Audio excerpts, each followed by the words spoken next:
Marcia Clement, staff writer of the Congressional Quarterly Researcher, states that in 2007, more than 2 million borrowers were to lose their homes by 2008.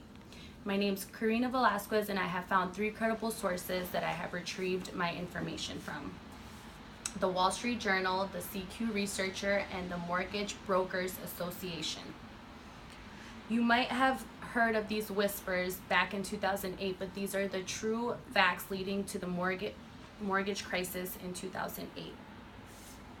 Millions of people lost their homes in 2008 due to misleading borrowers, fraudulence, and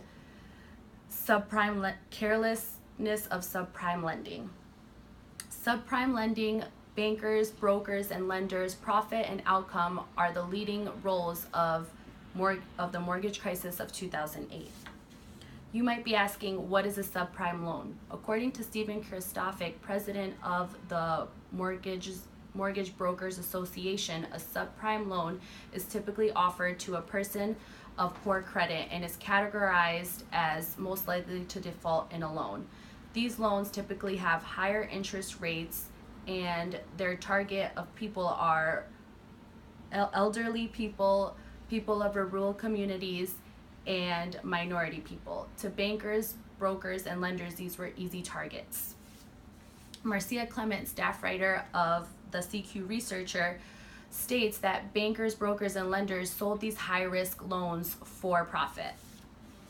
They targeted these demographics and swayed them to believe that they can afford these outrageous loans by showing them that by telling them from a 3 to 5 year period they would have an all-time low interest rate, and offered them a interest-only loan. In an interest-only loan, you only pay the interest and not the principal.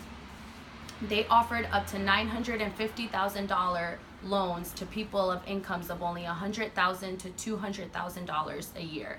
They did this by saying that they can refinance or sell their house for a profit if interest rates were ever to increase. What they failed to mention was that refinanced equaled a bigger debt. When you refinance, you're typically taking out a bigger loan than you originally started with, leaving these people in a bigger hole. They did whatever it took to falsify these records. They falsified proof of income with or without the borrower's consent. They did this because the bigger the loan, the bigger the commission. Some loans had no applications on file for them. Steve Kristofic, president of the Mortgage Brokers Association, stated that after these brokers, bankers, and lenders sold these loans to individual borrowers, they grouped them and sold them into the secondary market. The secondary market is an easy market to sell in. So once that was done, the cycle would start over, and they would originate more loans and then sell them once again into the secondary market. The more loans sold and the bigger the loan, the more profit that these bankers, lenders, and brokers would make. According to Marcia Clement, staff writer of the CQ Researcher, brokers began to refinance because their 3 to 5 year low interest period was up, essentially digging themselves into a bigger hole. Eventually, borrowers began to default from their monthly mortgage payments because of the high interest rates. Borrowers were stuck. They couldn't refinance and they couldn't sell because the prices of their houses weren't going up either. Since so many borrowers refinanced, their debt doubled, and even if they were to sell, they would still remain in a huge debt. By 2008, more than 2 million people lost their homes. Right here is a diagram that they predicted in 2006, I believe. In the yellow, it was 11 to 15% of people were to lose their homes. In the purple, it was 21 to 25%. All of these people were predicted to lose their homes by 2008.